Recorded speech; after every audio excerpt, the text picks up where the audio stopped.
Nardi. Si può vivere anche a Milano.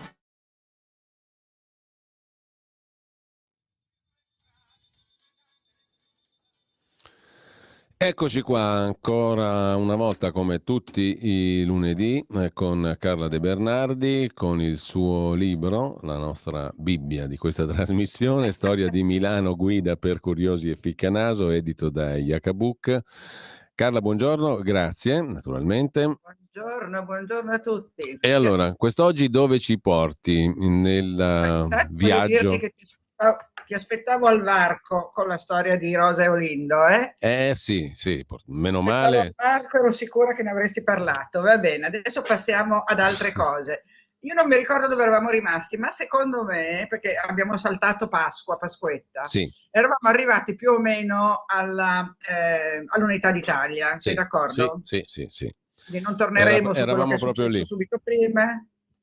E siamo all'Unità d'Italia che viene come si dice, sancita, insomma, quello che il verbo che preferisci, decretata nel marzo del 61, quindi pochi giorni fa è stato comunque l'anniversario.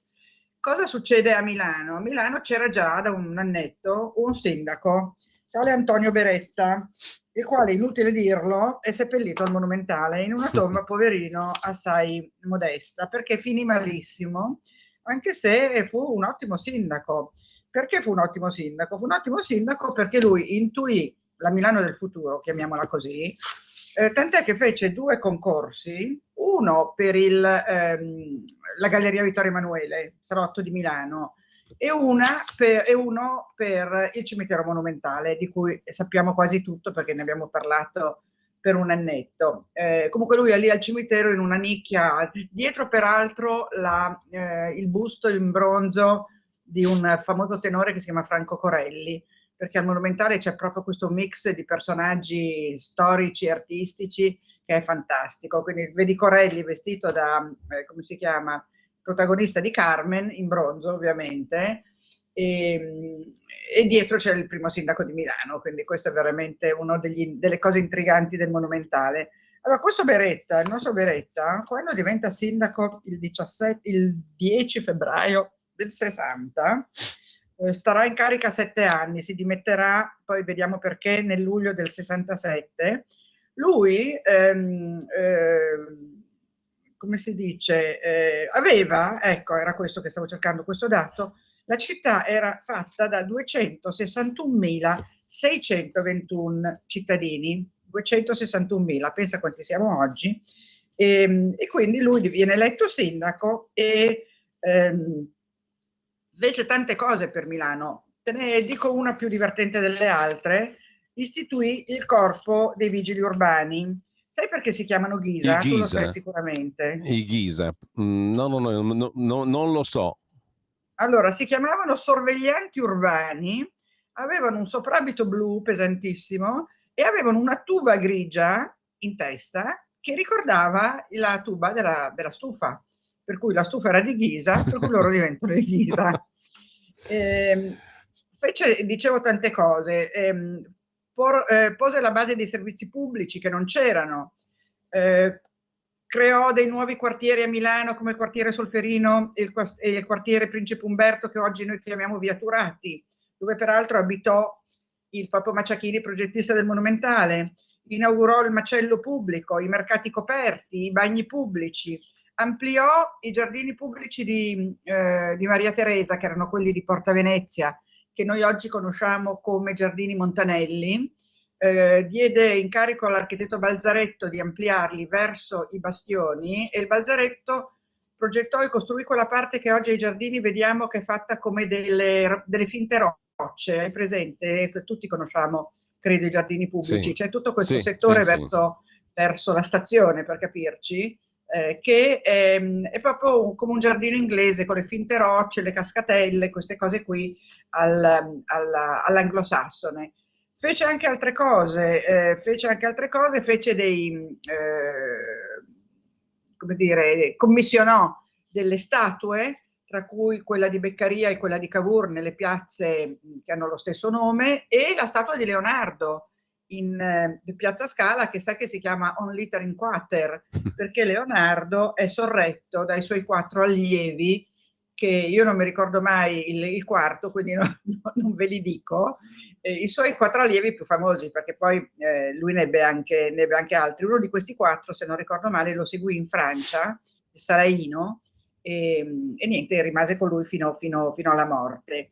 Fece il famoso bando per la sistemazione di Piazza del Duomo, cioè se abbiamo la Galleria Vittorio Emanuele, che è il salotto di Milano, lo dobbiamo proprio a lui. Il bando fu vinto da un non milanese che si chiamava Giuseppe Mengoni. E qui vediamo perché il Beretta si mise nei guai. Beretta si mise nei guai perché allora fece questo bando. Il bando lo vinse Mengoni con un progetto che mi sembra si chiamasse Dante. Sì, si chiamava Dante perché i progetti Sì, avevano progetto sempre Dante, sì. dei bellissimi titoli. Aspetta, il bando internazionale. Progetto Dante, sì, si chiamava proprio così. Progetto Dante, sì, no, mi confondevo col progetto per il monumentale di Macciachini, che invece era nel mio bel San Giovanni. Sono comunque tutti questi titoli che prendevano per i loro bandi spesso erano di ispirazione dantesca, tant'è che Mengoni lo chiama proprio il progetto Dante. Cosa fece il nostro amico Beretta? Il nostro amico Beretta intanto vendette a una cifra fuori mercato 2 immobili, cioè comprò, scusami, non vendette, comprò 2 immobili fatiscenti per distruggerli, per fare posto alla galleria, ma li comprò da un cognato e gli diede troppi soldi, un sacco di soldi pubblici ovviamente. Ma soprattutto lui comprò una quantità esorbitante di ferro dalla società inglese che forniva il ferro per la galleria, che si chiamava City of Milan Improvements Company Limited, e peraltro io ho scritto che era una società inglese, il nome lo dice, sì, era una società inglese, vinse l'appalto, ma il Beretta comprò troppo più ferro del necessario e quindi andò dal Mengoni e gli disse di nasconderlo e di nasconderlo in modo che non venisse più trovato. E quindi il Mengoni lo nascose nella galleria, la sopraelevò. Se ne accorse un certo Giuseppe Pestagalli, che era un architetto comunale, perché appunto la galleria era diversa dal progetto. Questo sembra che sia quello che ha portato poi il Mengoni a morire, perché il Mengoni morì alla vigilia dell'inaugurazione perché salì sul ponteggio della galleria e cadde proprio alla vigilia dell'inaugurazione a cui doveva assistere il re. Il re non venne perché era malato e stava morendo. E lui si dice che si suicidò perché non veniva il re, ma invece ne abbiamo già parlato, questa non è una motivazione sufficiente, più probabile che fu suicidato, buttato giù da qualcuno che lo seguì su per il ponteggio perché lui sapeva questa cosa del ferro ed era angosciato da questa cosa, non gli piaceva per niente aver dovuto modificare il progetto innalzandolo e appesantendolo. Comunque il povero Mengoni, che riposa al Monumentale in un bellissimo monumento di marmo in cui è elegantissimo con la sua bambina che gli porge dei fiori, veramente un monumento molto bello di Francesco Barzaghi, ecco che il Mengoni esce di scena e veniamo a questo, vabbè, il Beretta per questo scandalo e per quello del cognato, tale Marzorati, a cui lui dà un sacco di soldi per prendere questi 2 stabili e comunque demolirli, perché la galleria deriva dalla demolizione di Piazza Duomo. C'era questo coperto del Figini, che era un grande edificio quattrocentesco medievale, di cotto, con tutte le botteghe, era una grande galleria con tutte le botteghe, tra cui quella di Gaspare Campari, che poi aprirà anche lui in galleria, e poi di altre persone che divennero ricche e famose, come Ambrogio Binda, che divenne un famoso produttore di bottoni e di carta, e che aveva lì una bottega di bottoni. C'erano tutti questi bottegai con le botteghe sopra le loro case e questo coperto del Figini viene distrutto per fare posto alla galleria, che diventerà poi quello che noi abbiamo, quindi dobbiamo essere grati tutto sommato al nostro amico. La cosa che voglio dire, così ci colleghiamo all'attualità, è che io l'altro giorno sono passata in galleria, vabbè, per andare a fare una presentazione alla Libreria Bocca. La Libreria Bocca la consiglio a tutti a Milano, è la più antica galleria di Milano, una galleria fantastica, galleria nel senso che ha dei libri d'arte, molte opere d'arte, ma è una libreria.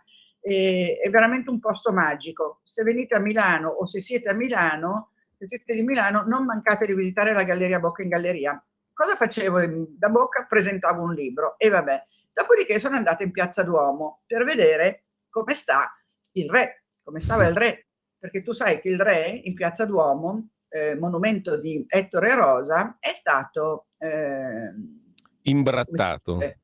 Imbrattato con una vernice che i signori, i ragazzi, perché, o signori, perché non so, credo che ci sia anche qualche adulto della ultima generazione, hanno imbrattato con una vernice che secondo loro è delebile, non indelebile, e invece non è delebile, tant'è che il monumento è ancora lì, bello sfregiato, con tutta questa vernice arancione, è veramente, a me fa veramente, mi si stringe il cuore a vedere questo monumento così conciato.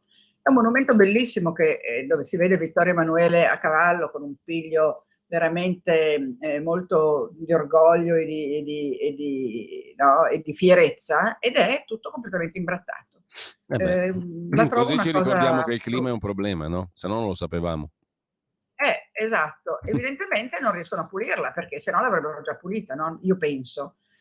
Quindi hanno fatto un danno permanente. Adesso va restaurata. Restaurare il bronzo non è una cosa da poco. Bisognerà fare un cantiere, alzare un ponteggio, eccetera, eccetera, eccetera. Fare un bando, perché non credo che possa andare lì a pulirlo un restauratore scelto a caso nell'elenco telefonico, sulle pagine gialle. Se no si cade nell'errore del berretto sindaco, diciamo.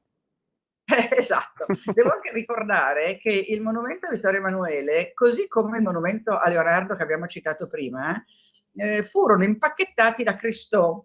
Adesso ti dico in che anno. Era sindaco, mi sembra, Agnasi, e assessore alla cultura era Pillitteri, che poi divenne a sua volta sindaco, no? Che era il cognato di Craxi, sì, ce lo ricordiamo tutti. Pillitteri diede l'incarico a Cristò commissionò a Cristò di impacchettare sia Leonardo che il re. Il re venne spacchettato quasi subito perché insorse tutta la borghesia milanese dicendo ma che scandalo, ma come si può fare una roba del genere? E adesso nessuno insorge però per l'imbrattamento a dire com'è cambiata non tanto la mentalità quanto forse l'interesse per la cosa pubblica, cioè quando l'hanno impacchettato tutti a occuparsene, adesso che l'hanno imbrattato sì se ne è parlato, però diciamo che non è poi così. Sì, è quasi normale. Sì, quasi normale, perché poi c'è chi dice poveri ragazzi è bene ascoltarli, hanno fatto bene perché sì, il metodo magari è un po' discutibile, ma insomma quello che dicono è molto importante e quindi giustifichiamo anche questi orrori qua. Quello che volevo dire è che invece il monumento a Leonardo fu dato alle fiamme, cioè al telo di Cristò appiccarono fuoco dei teppistelli, l'incendio fu domato, ma il monumento fu spacchettato anche lui, quindi non ebbe un grande successo questa operazione culturale, però insomma, diciamo che era stata abbastanza coraggiosa, no? Io credo che abbiamo finito, sì. Mi fermo. Ci dobbiamo salutare. Abbiamo ancora qualche minuto? Poi dobbiamo chiudere. Poi ecco. Diciamo che la chiusura dell'attività del beretta sindaco non fu malvagia però alla fine della fiera, no? No, perché ti dico, fece tantissime cose appunto per Milano, poi in quel momento lì Milano si stava sviluppando tantissimo perché stava nascendo la ferrovia Milano-Monza, fatta dall'ingegner Sarti, aspetta cos'altro stava succedendo,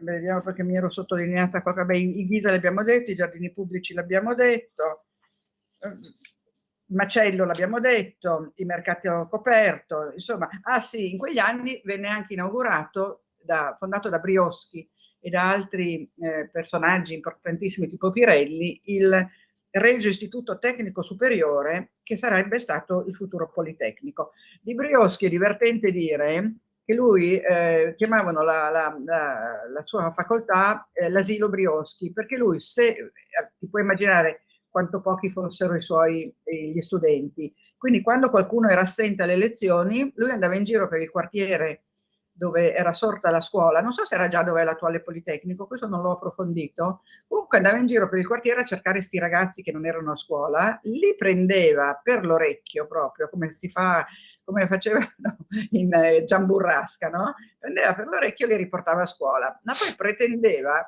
una giustificazione scritta non tanto dei genitori, quanto del sindaco proprio, cioè lui voleva che a giustificare l'assenza dei ragazzi fosse il sindaco.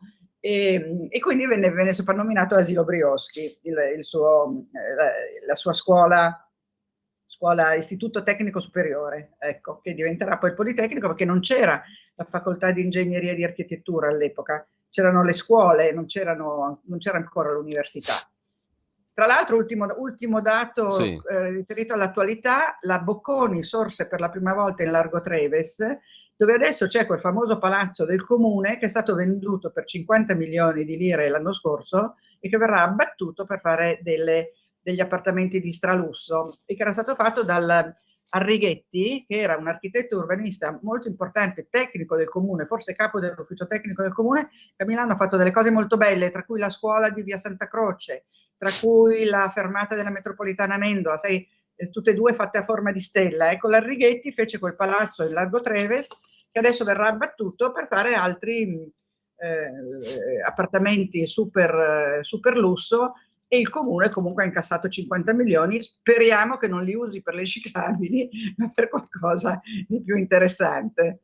Bene, Carla, grazie come sempre a Carla De Bernardi e buona settimana anche a te, Carla. Ci risentiamo lunedì Abbiamo una prossimo. sfilza di sindaci che possiamo andare avanti, un sindaco a puntata per le prossime 10 puntate, no, di più. Beh, sono tutte poi occasioni per scoprire o riscoprire tante cose interessanti che si Come si è trovano. evoluta Milano, hai capito? Perché Sì, certo. adesso sappiamo cosa c'era a Milano col Beretta, vedremo cosa succede a Milano col sindaco che viene dopo. Bene, grazie a Carla De Grazie a te, Bernardi. grazie agli ascoltatori. Storia di Grazie. Milano, lo ricordo volentieri sempre questo bellissimo libro edito da Jacobook e fatto dalla nostra Carla De Bernardi, Storia di Milano, guida per curiosi e ficcanaso. Buon ascolto, buona prosecuzione, anzi di ascolto, adesso tra poco con voi Alessandro Panza per Orizzonti Verticali. Avete ascoltato La Grande Città con Carla De Bernardi. E la gente vive